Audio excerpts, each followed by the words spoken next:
Thomas Nikiforov, ça s'arrête après un combat ici. On vous voit tourner en rond.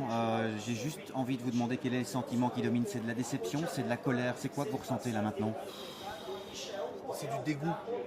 Et je suis triste de dire ça parce que je suis dégoûté depuis maintenant quelques mois, si pas quelques années de ce sport que j'aime vraiment plus que tout.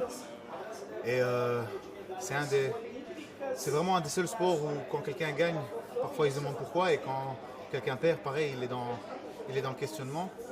Je prends la troisième pénalité, il y a toute la salle qui se met à huer, ou alors vraiment personne ne connaît le judo, ou alors il n'y a plus personne qui comprend le judo. Racontez-nous comment vous vous sentiez dans ce combat face à ce Kazakh, vos sensations sur le tatami dès le début du combat. Très bien, la préparation s'est super bien passée, je me sentais bien, mais c'est difficile de combattre contre quelqu'un qui en fait, je sens qu'au fond de lui, il n'a pas envie de combattre. C'est pour ça que dès qu'il a à peine les mains posées, il se jette sur le genou, et à même un moment, il fait une attaque sur le dos sans les mains.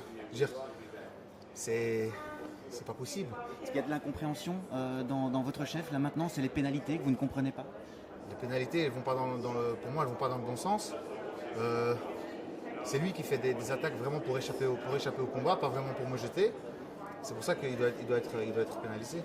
Il y a quelques jours déjà, Mathias Kass avait soulevé un problème avec l'arbitrage dans le judo. C'est quelque chose qui est récurrent, qui est de plus en plus présent. Il faut revoir un petit peu cette manière de fonctionner dans le judo parce qu'on le sent, et ça ne concerne pas uniquement les Belges, mais d'autres nations aussi se posent des questions par rapport à l'arbitrage dans le judo. Mais tout le monde, il n'y a pas une personne qui est content de l'arbitrage. Tout le monde espère que ça va changer, et pas pour... c'est pour le sport. Il y a tellement de façons de prendre des pénalités. On combat plus pour éviter d'en prendre que pour de jeter les personnes, nos adversaires. Et vraiment, c'est devenu... on se moque beaucoup du football où il simule, et c'est devenu la même chose en judo. Il y a un gros sentiment de frustration aujourd'hui parce que ça s'arrête après un combat. Vous aviez le sentiment que ça pouvait être beaucoup plus long aujourd'hui? Bien sûr, enfin, comme j'ai expliqué hier à vos collègues, tous ceux qui viennent ici sont potentiellement médaillables. Et premier tour, le Kazakh, c'est complètement remporté. Après, l'Ouzbek, c'est un candidat fort, bien sûr, mais je l'avais déjà battu. Donc, c'est pas, le problème, il n'est pas là. Le problème, pour moi, il est que dans l'arbitrage. Ce sont vos troisièmes Jeux Olympiques ici à Paris. Pour la troisième fois, ça s'arrête dans les qualifications. C'est un petit peu maudit ces JO dans votre carrière. Bien sûr, il y a des gens il y a des gens qui ont plein de médailles en judo, qui en ont 3. Mathias était la médaillé au dernier JO, ici il fait 5e, ce qui n'est pas rien bien sûr, mais on ne vient pas pour ça, on vient pour gagner.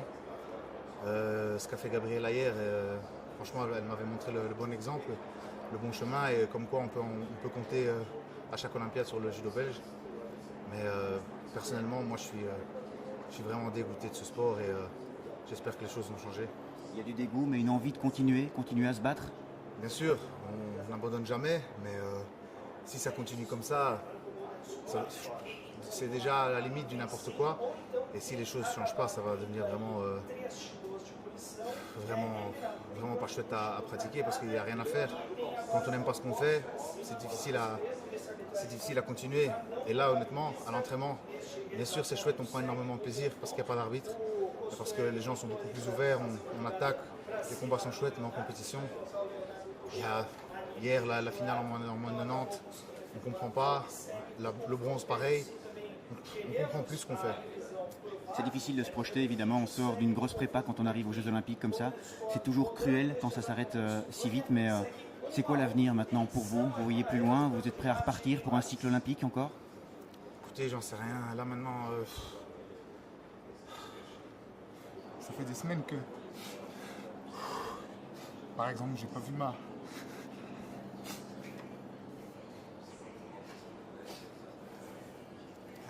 fille, ma femme, on les met de côté pour se faire disqualifier pour rien. Je préfère prendre Ippon, vraiment. À Tokyo, je prends Ippon contre Fonseca, il n'y a rien à dire, c'est comme ça, c'est le judo. Ça, c'est pas le judo là. C'est pas le judo, on fait tout, on est préparé. On avait tout fait tout mis en œuvre pour être prêt, et je suis prêt, Mathias aussi. Mais repartir redouiller encore, pour moi, c'est une catastrophe, vraiment. Il y en a beaucoup qui m'avaient pas mis dans les chances de médaille. Hein. Mais moi, je sais ce que je vaux. Et ceux qui sont dans le public, ils le savent aussi, mes proches, mes parents, mon frère, Alain, mon club, tous mes amis d'enfance, ils le savent. C'est pour ça qu'ils sont là. Mais ouais.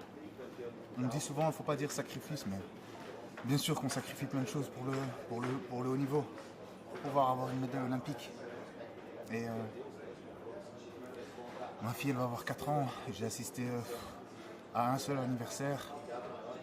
Mais c'est pas un problème, vraiment. Parce qu'on fait tout, ça fait partie du truc pour réussir. Et au final, on échoue et c'est ça qui fait mal. On a l'impression d'avoir fait tout ça pour rien. Et c'est ça qui dure. C'est que, voilà, je suis dégoûté et je trouve ça vraiment injuste. Merci Thomas, courage.